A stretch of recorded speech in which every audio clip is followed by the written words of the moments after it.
Kun raadiyoo Arraaba Biyyoolessa Oromiyaati. Ashamaa akkam jirtu kabajamoo dhaggeeffattoota raadiyoo Arraata Biyyoolessa Oromiyaa waraanni bilisummaa Oromoo hagayya 8 2021 irraa kaasuun sirna gabrummaa yeroo dhumaaf buqqisuu eegaluusaa fi haala bobbaa kanaanuuf ibsuuf ajajaan ol aanaa Aabaawoo Woboo Jaalmarroo Dirribaa toora irratti argamuu itti dhiyaadha. Ayyee ajajaa ol aanaa Aabaawoo Woboo Jaalmarroo Dirribaa akkam nagaa jirtu? Akkam jaalawwii nagumaati nagaa akkami? Ayyee baga nagaa taasaniin ulleen nagumaa. Hagayya 8 2021 irraa kaasee duula sirna gabrummaa yeroo dhumaaf hundeen buqqisuu eegaluu keessanii ilaalchisee waa'ee duula kanaa dhaggeeffattoota raadiyoo Arraata Biyyoolessa Oromiyaaf nuuf ibsuu dandeessu? Ayyee fayyada jaala kiyyaa dhugaadhaa. Hagayya gaafa bultii 8 bara 2021 irraa kaasee waraanni bilisummaa Oromoo zooniilee hundarra jiru akka waraana bilisummaa Oromootti bobbaa eegaleetu jira. Egaa kanaan duras waraanni bilisummaa Oromoo bobbaamarra jira, lolumarra jira.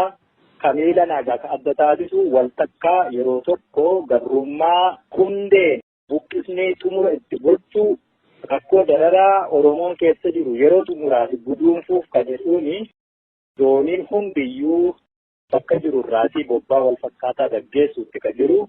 Bobbaan kallattii sadii ka adeemaa jiru. Bobbaan kallattii Finfinneetii zoonii giddu galeessaa dabalatee hanga lixaatti jiru duula bobbaa Jaallaggasaa Wajiiti. Akkasumas kallattii Finfinneerraa zoonii kibba bahaa hanga kibbaa dabalatee ka adeemu immoo bobbaa duulaa Nadhii Gammadaa fi Elemoo Qilxuubii. Akkasuma ammoo Finfinneerraa gara kaabaa kanisee Walloo dabalatee jechuu bobbaa Hasan Ahmeeti jechuu adeemu jiru.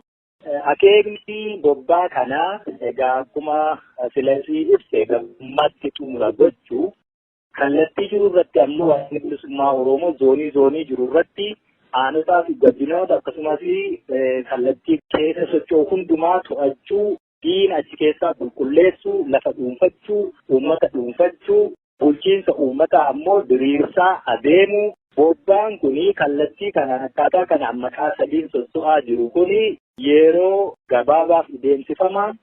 Yerootii booddee ammoo akka waliigalaatti akka zooniitti osoo hin taane waraanni bilisummaa Oromoo waliigalaanii duula gaggeessutu jira. Duulli sun immoo yeroo magga'u fi maqaa tokkicha duulli sun ittiin gaggeeffamu miidiyaa fi kan ibsamu ta'a. Egaa walumaa galatti haalli bobbaa kanaa kana fakkaata. Hagayya 8 dilbata irraa kaasee duula kanatu jira. Waraanni bilisummaa Oromoo bakka jiru hundumaarraa harca'aa diinaa qulqulleessaa lafa isaa dhuunfachaa godinoota Oromiyaa bilisa baasaa tarkaanfachuu eegaleera. Milkii qabna, injifannoos qabna. Akkasittiin deemuutti jirra. Zooniilee hundumaarraa kanatu jira jaalawwi. Ayyee ajajaa ol aanaa Aabaawoo Woboo Jaalmarroo Dirribaa bobbaa milkiif injifannoo isiniif haa ta'u milkaa isiniin jenna. Ayyee isinis jaallanii bakkuma jirtanii jajjabaadhaa ammoo uummata Oromoo ka bakka hundumaa jiruyyuu waa dhaammachuu fedha. Uummanni Oromoo akka sirni dhablummaan biyya keessatti hin dagaagne naannoo jiru hundumaa irratti wal tiksuu, of tiksuu, naannoo isaa qabeenya isaa tiksachuu akka qabu. Bakka diinni irraa buqqa'etti waraanni bilisummaa Oromoo tarkaanfatee yeroo fuulduratti darbu uummanni wal ijaaree wal ta'ee naannoo isaa tiksachuu bulchiinsa mataasaa tolfachuudha qaba. Kan yeroo sirni dhablummaan akka hin dagaanne kan dhaammachuu barbaada. Uummata Oromoo bakka hundumaa jirutti iyyuu saamichi hanni akka hin babal'anne, wal dhabdeen akka hin babal'anne haalli akkasii sochiin jiru keessatti namni gaa afaan Amaaraan kan jettu tokko jira. Warri Amaaraa girri laleebaa himmachaa jetti akkasuma hin taane uummati naannoo isaa waloo isaa wal to'atee socho'uudha qaba. Akkasumas jaallan waraanni bilisummaa Oromoo bobbaa kanarra jiru hundi keenya iyyuu bakka jiru zooniileen hundi qondaalonni ajajoonni akkasumas miseensonni waraanaa bobbaa jiru kana milkeessuu yeroo xumuraa fi gabrummaatti guduunfaa gochuu qabna. Hamileen lolachuu qabna. Irra aanutu nurra jira.